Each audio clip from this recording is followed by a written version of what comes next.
આકાશવાણી.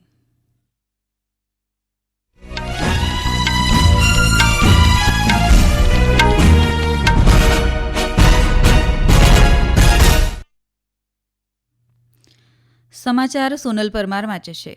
સૌપ્રથમ મુખ્ય સમાચાર. રાજ્યસભામાં બંધારણની વિશેષ ચર્ચામાં કેન્દ્રીય મંત્રી નિર્મલા સીતારમણે ભારતના બંધારણને શ્રેષ્ઠ ગણાવ્યું. ઈવીએમ પર પ્રશ્ન ઉઠાવનાર કોંગ્રેસની કેન્દ્રીય મંત્રી પ્રહલાદ જોશીએ ટીકા કરી. પ્રધાનમંત્રી નરેન્દ્ર મોદીએ નવી દિલ્હીમાં શ્રીલંકાના રાષ્ટ્રપ્રમુખ અનુરા કુમાર દિસનાયકે સાથે દ્વિપક્ષી મંત્રણા કરી. પ્રધાનમંત્રી, સંરક્ષણ મંત્રી સહિતના મહાનુભાવોએ આજે વિજય દિવસ નિમિત્તે શહીદ જવાનોને શ્રદ્ધાંજલિ અર્પણ કરી. પ્રસિદ્ધ તબલાવાદક ઝાકિર હુસૈનનું અમેરિકામાં 73 વર્ષની વયે નિધન. સમાચાર વિગતવાર. રાજ્યસભામાં આજે બંધારણના 75 વર્ષની ગૌરવપૂર્ણ ઉજવણીની ચર્ચા શરૂ થઈ છે. આ વિશેષ ચર્ચાની શરૂઆત કેન્દ્રીય નાણામંત્રી નિર્મલા સીતારમણે કરી હતી. તેમણે કહ્યું હતું કે ભારતનું બંધારણ વિશ્વમાં શ્રેષ્ઠ બંધારણ છે. રાજ્યસભામાં પ્રશ્નકાળ સ્થગિત કરીને બંધારણ પર વિશેષ ચર્ચા શરૂ થઈ હતી. ચર્ચાની શરૂઆત કરતા સુશ્રી સીતારમણે બંધારણ સભાના સભ્યોને શ્રદ્ધાંજલિ આપી અને સભાના 15 મહિલા સભ્યોને વિશેષ યાદ કર્યા હતા. રાજ્યસભામાં ચર્ચા અગાઉ નવા ચૂંટાયેલા સભ્યો મસ્તાન રાવ યાદવ બીધા અને ટીડીપીના સના સતીશ બાબુ તેમજ રાયગા કૃષ્ણૈયા, રેખા શર્મા અને ભાજપના સુજીત કુમાર અને તૃણમૂલ કોંગ્રેસના સાંસદ રીતબ્રત બેનર્જીએ શપથ ગ્રહણ કર્યા હતા. કેન્દ્ર સરકારે જણાવ્યું છે કે ઉદ્યમ પોર્ટલ પર 5,50,00,000થી વધુ સૂક્ષ્મ, લઘુ, મધ્યમ ઉદ્યોગ એમએસએમઈની નોંધણી થઈ છે. આ પોર્ટલ એક ઓનલાઈન પ્રણાલી છે જેમાં સૂક્ષ્મ, લઘુ અને મધ્યમ ઉદ્યોગો જાતે નોંધણી કરાવી શકે છે. લોકસભામાં પૂરક પ્રશ્નોના જવાબમાં કેન્દ્રીય નાણાં રાજ્યમંત્રી પંકજ ચૌધરીએ કહ્યું કે ભારતીય અર્થતંત્ર હાલમાં ઔપચારિક અર્થતંત્ર બનવાની દિશામાં આગળ વધી રહી છે. તેમણે જણાવ્યું કે ગત 3 વર્ષમાં ઈ શ્રમ પોર્ટલ પર 30,46,00,000 કર્મચારીની નોંધણી થઈ છે. આ પહેલા વર્ષ 2014-15માં માત્ર 15,80,00,000 કર્મચારીઓ નોંધાયા હતા. કેન્દ્રીય મંત્રી પ્રહલાદ જોશીએ ઇલેક્ટ્રોનિક વોટિંગ મશીન ઈવીએમ પર પ્રશ્ન ઉઠાવવા બદલ કોંગ્રેસની ટીકા કરી છે. સંસદ ભવનની બહાર માધ્યમો સાથે વાત કરતા શ્રી જોશીએ જમ્મુ કાશ્મીરના મુખ્યમંત્રી ઉમર અબ્દુલ્લા દ્વારા ઈવીએમ અંગે કોંગ્રેસના વલણની ટીકાનો ઉલ્લેખ કર્યો હતો. તેમણે કહ્યું કેટલાક વિપક્ષી દળ પણ મુખ્ય વિપક્ષી દળ પર આંગળી ઉઠાવી રહ્યા છે. તેમણે કહ્યું કોંગ્રેસ પક્ષને પોતાની ભૂલ સમજવાની જરૂર છે. इंडी गठबंधन के लोग जब कांग्रेस को ये चीज़ करते they should try to realise it. मुझे लगता है हम जब बोलते हैं उसको तो समझ में नहीं आता है. अभी तो इनका अलाइज ही बोल रहे हैं. बहुत लोग ऐसे कांग्रेस के जो साथ इंडी गठबंधन में है वो लोग बोल रहे हैं तो this itself is not a reason. ऐसे बहुत लोग बोला है. At least now they should understand, they should realise. આ પહેલા શ્રી અબ્દુલ્લાએ કહ્યું હતું કે જ્યારે કોઈ પક્ષને એ જ ઈવીએમ મશીનના ઉપયોગથી લોકસભામાં 9 બેઠક મળતી હોય તો તે જીતની ઉજવણી કરે છે, પરંતુ કેટલાક પરિણામ અપેક્ષા વિરુદ્ધ આવે તો તે જ પક્ષ ઈવીએમની ટીકા કઈ રીતે કરી શકે. ઉપરાષ્ટ્રપતિ જગદીપ ધનખડે કહ્યું છે કે આત્મનિર્ભરતા અને લશ્કરી તત્પરતાને ધ્યાનમાં રાખીને દેશની સંરક્ષણ સંપત્તિને સમૃદ્ધ બનાવવી જોઈએ. શ્રી ધનખડે નવી દિલ્હીમાં 7મા સંરક્ષણ સંપદા દિવસ નિમિત્તે કહ્યું છે કે જમીનનો મહત્તમ યોગ્ય ઉપયોગ થવો જોઈએ. તેમણે કહ્યું કે 2047 સુધીમાં વિકસિત ભારતના સંકલ્પ માટે જમીનનું સચોટ સંચાલન જરૂરી છે. પ્રધાનમંત્રી નરેન્દ્ર મોદી આજે ભારત પ્રવાસે આવેલા શ્રીલંકાના રાષ્ટ્રપ્રમુખ અનુરા કુમાર દિસનાયક સાથે નવી દિલ્હીમાં દ્વિપક્ષીય સંવાદ કર્યો હતો. બંને નેતાઓએ બંને દેશના સહયોગમાં થયેલા વિકાસની સમીક્ષા કરી હતી. ઉપરાંત દ્વિપક્ષી સહયોગ વધારવા પણ ચર્ચા કરવામાં આવી. આજે સવારે રાષ્ટ્રપતિ ભવનમાં શ્રી દિસનાયકનું ઔપચારિક સ્વાગત કરાયું હતું. શ્રીલંકાના રાષ્ટ્રપ્રમુખ 3 દિવસના ભારત પ્રવાસ માટે ગઈકાલે નવી દિલ્હી પહોંચ્યા હતા. તેઓ આજે સાંજે રાષ્ટ્રપતિ દ્રૌપદી મુર્મુ અને ઉપરાષ્ટ્રપતિ જગદીપ ધનખડ સાથે મુલાકાત કરશે. શ્રી દિસનાયકે બિહારના બોધગયા પણ જશે. ઉલ્લેખનીય છે કે રાષ્ટ્રપ્રમુખ પદ સંભાળ્યા બાદ શ્રી દિસનાયકનો આ પહેલો ભારત પ્રવાસ છે.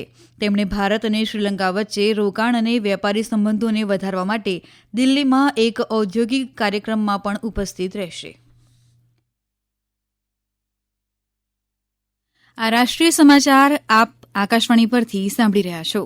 આ સમાચાર આપ અમારી YouTube channel AIR news Gujarat પર પણ સાંભળી શકશો.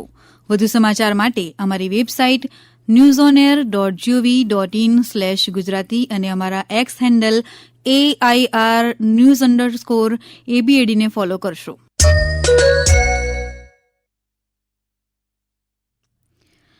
ભારતીય જનતા પાર્ટીએ આજે એક માધ્યમ અહેવાલ બાદ કોંગ્રેસ પર કટાક્ષ કર્યો કે પાર્ટી અધ્યક્ષ સોનિયા ગાંધીએ વર્ષ 2008માં પ્રધાનમંત્રી સંગ્રહાલય અને ગ્રંથાલયમાંથી દેશના પહેલા પ્રધાનમંત્રી જવાહરલાલ નહેરુ દ્વારા અપાયેલા દસ્તાવેજ પરત લઈ લીધા હતા.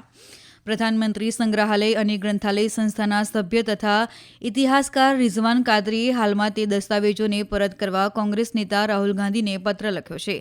સંસદની બહાર માધ્યમો સાથે વાત કરતા ભાજપના પ્રવક્તા સંબિત પાત્રાએ કહ્યું, જવાહરલાલ નહેરુ દ્વારા એડવિના માઉન્ટબેટન, જયપ્રકાશ નારાયણ અને અન્ય મહાનુભાવોને લખવામાં આવેલા પત્રોના 51 ડબ્બા સોનિયા ગાંધીએ પરત લઈ લીધા હતા. પ્રધાનમંત્રી નરેન્દ્ર મોદીએ વિજય દિવસના અવસર પર કહ્યું કે આ દિવસે વર્ષ 1971માં ભારતની ઐતિહાસિક જીતમાં યોગદાન આપનારા બહાદુર સૈનિકોની હિંમત અને બલિદાનનું દેશ સન્માન કરે છે. એક સોશિયલ મીડિયા સંદેશમાં શ્રી મોદીએ કહ્યું કે સૈનિકોના નિસ્વાર્થ સમર્પણ અને અતૂટ સંકલ્પે દેશનું રક્ષણ કર્યું અને ગૌરવ અપાવ્યું. સૈનિકોનું બલિદાન આવનારી પેઢીઓને હંમેશા પ્રેરણા આપશે. સંરક્ષણ મંત્રી રાજનાથસિંહે આજે વિજય દિવસના અવસર પર ભારતીય સશસ્ત્ર દળોની બહાદુરી અને બલિદાનને નમન કર્યું છે. એક સોશિયલ મીડિયા સંદેશમાં શ્રી સિંહે કહ્યું કે દેશ તેમના બલિદાન અને સેવાને ક્યારેય નહીં ભૂલે. બાંગ્લાદેશની વચગાળાની સરકારને વડા ડોક્ટર મોહમ્મદ યુનુસે આજે વિજય દિવસ નિમિત્તે રાષ્ટ્રને સંબોધિત કરતા કહ્યું કે જરૂરી સુધારા કર્યા બાદ આગામી સામાન્ય ચૂંટણી 2025ના અંતથી વર્ષ 2026ના પહેલા 6 મહિનામાં યોજાઈ શકે છે. ડોક્ટર યુનુસે કહ્યું કે ચૂંટણીની સમયમર્યાદામાં ચૂંટણી સુધારણા પંચ અને બંધારણ સુધારણા પંચની ભલામણો પર આધારિત છે. તેઓ હાલમાં મૂલ્યાંકન કરી રહ્યા છે. પ્રસિદ્ધ મહાન તબલાવાદક ઝાકિર હુસેનનું ગઈકાલે રાત્રે અમેરિકામાં 73 વર્ષની વયે અવસાન થયું છે. પરિવારજનોના સૂત્રોના જણાવ્યા મુજબ તેઓ મધુપ્રમેહ સંબંધિત સમસ્યાથી પીડાતા હતા. આ પહેલા તેમને હૃદય સંબંધિત સમસ્યાઓના કારણે સેન ફ્રાન્સિસ્કોની એક હોસ્પિટલમાં પણ દાખલ કરાયા હતા. ઉસ્તાદ ઝાકિર હુસેન પ્રખ્યાત તબલાવાદક અલ્લા રખાના સૌથી મોટા પુત્ર હતા. તેમનો જન્મ 9 માર્ચ 1951ના રોજ મુંબઈમાં થયો હતો. તેઓ ઘણી નાની વયથી જ સંગીત તરફ આકર્ષિત થઈ ગયા હતા. 6 દાયકાની કારકિર્દીમાં તેમણે વૈશ્વિક સ્તરે 5 ગ્રેમી પુરસ્કાર જીત્યા હતા, જેમાંથી 3 તો આ વર્ષની શરૂઆતમાં 66માં ગ્રેમી પુરસ્કારમાં જીત્યા હતા. તેમણે સાજ, હિટ એન્ડ ડસ્ટ સહિત અનેક ફિલ્મોમાં અભિનય કર્યો હતો. તેમની તાજેતરની ફિલ્મ મંકી મેન આ વર્ષે જ રિલીઝ થઈ હતી. રાષ્ટ્રપતિ, ઉપરાષ્ટ્રપતિ, પ્રધાનમંત્રી સહિતના મહાનુભાવોએ શ્રી હુસેનને શ્રદ્ધાંજલિ અર્પણ કરી. ઓસ્ટ્રેલિયામાં બ્રિસ્બનના ગાબા ખાતે બોર્ડર ગાવસ્કર ટ્રોફીની ત્રીજી ક્રિકેટ ટેસ્ટની આજે ત્રીજા દિવસની રમત વરસાદના કારણે અટકાવી દેવાઈ હતી. આ પહેલા ભારતે 4 વિકેટે 48 રન બનાવ્યા હતા. અગાઉ ઓસ્ટ્રેલિયાની ટીમ પહેલી ઇનિંગમાં 445 રન બનાવીને ઓલ આઉટ થઈ ગઈ હતી. ભારત તરફથી જસપ્રીત બુમરાહે 6 વિકેટ ઝડપી હતી. છત્તીસગઢના બાલોદ જિલ્લામાં આજે એક માર્ગ અકસ્માતમાં 6 લોકોના મોત થયા છે, જ્યારે 7 લોકો ગંભીર રીતે ઇજાગ્રસ્ત થયાના અહેવાલ છે. ભાનુ પ્રતાપપુર દલ્લી રાજહરા રોડ પર ચોરાપાવડ ગામ પાસે ટ્રકે કારને ટક્કર મારતા આ અકસ્માત સર્જાયો હતો. કારમાં 13 લોકો સવાર હતા. અંતમાં મુખ્ય સમાચાર ફરી એકવાર. રાજ્યસભામાં બંધારણની વિશેષ ચર્ચામાં કેન્દ્રીય મંત્રી નિર્મલા સીતારમણે ભારતના બંધારણને શ્રેષ્ઠ ગણાવ્યું. ઈવીએમ પર પ્રશ્ન ઉઠાવનાર કોંગ્રેસની કેન્દ્રીય મંત્રી પ્રહલાદ જોશીએ ટીકા કરી. પ્રધાનમંત્રી નરેન્દ્ર મોદીએ નવી દિલ્હીમાં શ્રીલંકાના રાષ્ટ્રપ્રમુખ અનુરાકુમાર દિસનાયકે સાથે દ્વિપક્ષી મંત્રણા કરી. પ્રધાનમંત્રી, સંરક્ષણ મંત્રી સહિતના મહાનુભાવોએ આજે વિજય દિવસ નિમિત્તે શહીદ જવાનોને શ્રદ્ધાંજલિ અર્પણ કરી. પ્રસિદ્ધ તબલાવાદક ઝાકિર હુસૈનનું અમેરિકામાં 73 વર્ષની વયે નિધન. આકાશવાણી પરથી સમાચાર પૂરા થયા.